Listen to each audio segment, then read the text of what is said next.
당신이 몰랐던 이야기, 오늘은 포퓰리즘에 대한 이야기입니다. 다들 치열했던 20대 대선을 기억하시나요? 20대 대선 때 가장 많이 나왔던 말 중 하나가 바로 포퓰리즘입니다. 현재는 대통령이 된 윤석열은 문재인 정부의 재정 정책이나 탈원전이 모두 포퓰리즘이라고 공격했었죠. 이재명은 윤석열 후보가 탄소 감축 목표치를 내린다거나 자영업자 손실 보상에 50조 원을 투입하겠다고 한 것을 두고 포퓰리즘이 아니냐고 비난했습니다. 홍준표가 대형마트 휴무제를 좌파 포퓰리즘 정책의 상징적 사건이라고 말한 일이나 대통령이 기자회견에서 핵무장 가능성을 언급하자 이를 두고 더불어민주당에서 말폭탄 경솔한 안보 포퓰리즘이라고 말하는 등 이제 포퓰리즘이라는 단어는 우리에게도 익숙해졌을 정도이죠. 과거 한국에서 포퓰리즘은 성장과 분배에서 성장을 우선시하는 우파가 분배를 우선시하는 좌파에게 쓰는 말이었습니다. 하지만 지금은 아니죠. 서로가 서로를 포퓰리즘이라고 딱지를 붙이고 있습니다. 여기까지만 보면 정치에서 포퓰리즘은 상대방을 공격할 때 쓰는 고상한 욕설이나 다름없이 보입니다. 그런데 막상 포퓰리즘이 정확히 뭐냐라고 하면 대답하기가 힘들죠. 아마 정치인들도 대답하기 힘들 겁니다. 포퓰리즘이라는 단어는 21세기, 그것도 최근 10년 사이에 몇몇 국가의 몰락이 복지 때문이라는 말이 나오면서 자연스럽게 정치권에서 많이 쓰이게 되었죠. 한국뿐만 아니라 전 세계에서 포퓰리즘이라는 단어가 유행하고 있습니다. 대체 포퓰리즘이 뭐길래 일종의 공격 수단이자 21세기에 가장 유행하는 정치 용어가 된 걸까요? 포퓰리즘이란 흔히 인기 영합주의 또는 대중주의로 번역됩니다. 포퓰리즘의 어원이 되는 라틴어 포퓰러스는 대중민중이라는 뜻인데 이를 직역하면 대중주의, 민중주의 정도가 되죠. 현재 포퓰리즘은 비현실적인 선심성 정책을 내세워 일반 대중을 호도한다는 부정적 의미로 받아들여지고 있습니다. 하지만 원래 포퓰리즘은 대중의 뜻을 따르는 정치 형태라는 점에서 부정적으로 보기만은 힘들죠. 다수의 지배를 뜻하는 민주주의도 어느 정도 포퓰리즘과 맥을 같이 하니까요. 포퓰리즘은 딱 잘라 한마디로 정의하기엔 지나치게 폭넓게 사용되는 복잡한 개념입니다. 얼마 전에 다루었던 아직도 학계에서 제대로 된 정의를 내리지 못한 파시즘과 비슷한 면이 있는 것이죠. 실제로 1967년 영국 런던에서 관련 학자 43명이 모여 논의하였지만 포퓰리즘에 대한 보편적인 핵심 개념을 도출해내는데 실패하기도 했고요. 하지만 완벽한 정의는 불가능하더라도 이해할 필요는 있습니다. 포퓰리즘을 이해하기 위해서는 로마 공화정 시대까지 거슬러 올라가야 하죠. 기록상 서양에서 포퓰리즘이 처음 등장한 것은 기원전 2세기 로마 시대입니다. 그라쿠스 형제가 개혁을 위한 지지 확보를 위해 시민에게 땅을 나눠주고 옥수수도 시가보다 싸게 팔았는데 이것이 포퓰리즘의 기원이 된다는 설이죠.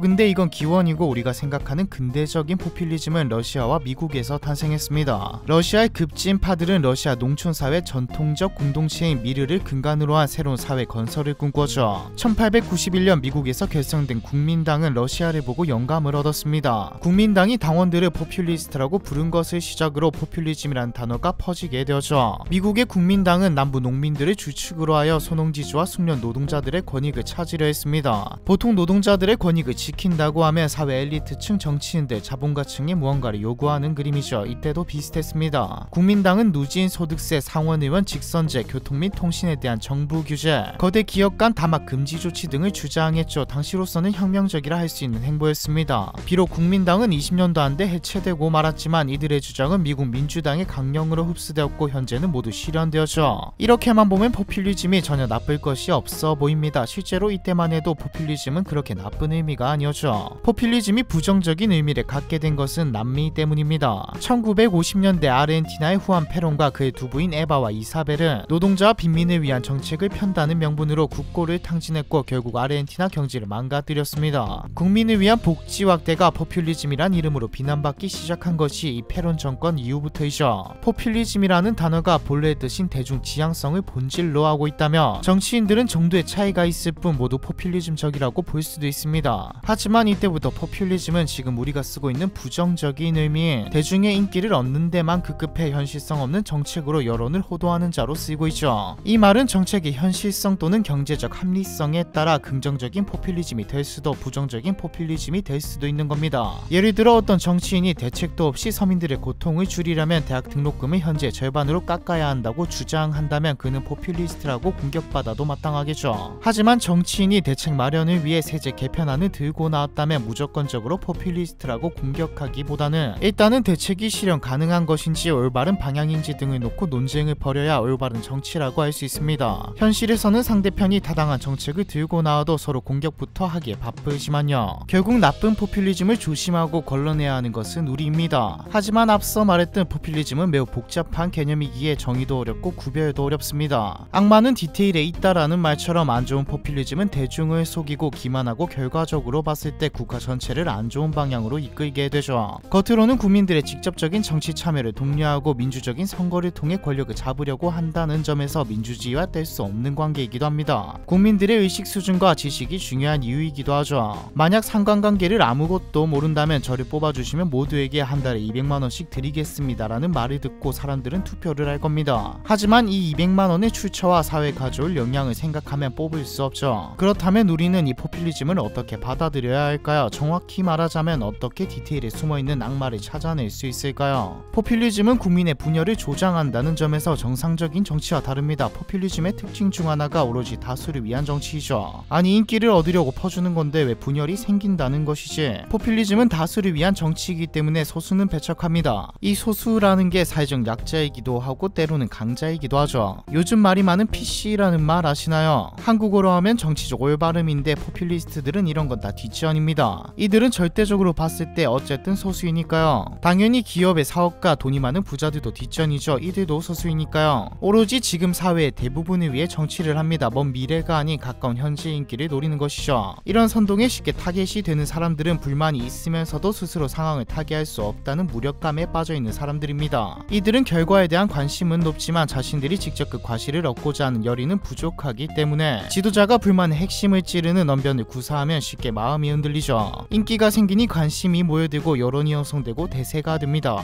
문제는 정치인들이 이렇게 분열을 일으키고 정권을 잡은 후에 드러납니다. 이 포퓰리스트 정치인들은 기존 체제와 기득권 세력에 대한 분노를 드러내며 마치 자기가 당선되기만 하면 세상을 바꿀 것처럼 급진적인 개혁에 대해 떠들어대지만 막상 당선이 된 후에 자신이 내건 공약을 실천에 옮기는 경우는 거의 없죠. 애초에 더 나은 국가, 더 좋은 국민의 삶이 목적이 아니라 신분 상승과 출세가 목적이니까요. 일단 집권하고 나면 온건한 타협 노선으로 선회하는 게 절대 다수입니다. 지지자들 입장에서는 일종의 사기와 다름없는 것이죠. 그래도 이 경우가 차라리 낫습니다. 만약 진짜로 실현을 해버리면 사회에 재앙이 닥쳐오니까요. 사실 오늘 하고 싶었던 말은 정치에 관심을 가지되 중립적으로 바라보자입니다. 모두가 정치에 관심이 없다면 우리도 모르게 나라는 개판이 되어 있겠죠. 반대로 관심은 많지만 너무 한쪽에 치우쳐 있다면 보고는 있지만 아무것도 못 보는 것과도 같습니다. 제가 정치와 조금 관련이 있는 영상을 올릴 때마다 항상 하는 말인 정치색이 없다고 하는 이유도 이것 때문이죠. 실제로도 저는 좌고우고 딱히 감정이 없습니다. 그냥 똑바로 일하고 더 좋은 방향으로 나라를 이끌면 그만이라는 생각이죠. 개개인마다 신념이나 상황에 따라 정치색이 있을 수는 있습니다. 하지만 적어도 정책이나 사안을 볼 때는 중간에서 중립적으로 봐야 하죠. 정치판이 너무 개판이라고요. 우리가 뽑은 사람들인걸요. 우리가 중간에서 이성적으로 볼 수 있다면 정치인들도 우리를 속여 먹으려고, 아니 속일 수 없겠죠. 포퓰리즘에 대한 이야기 이번 편은 여기까지입니다.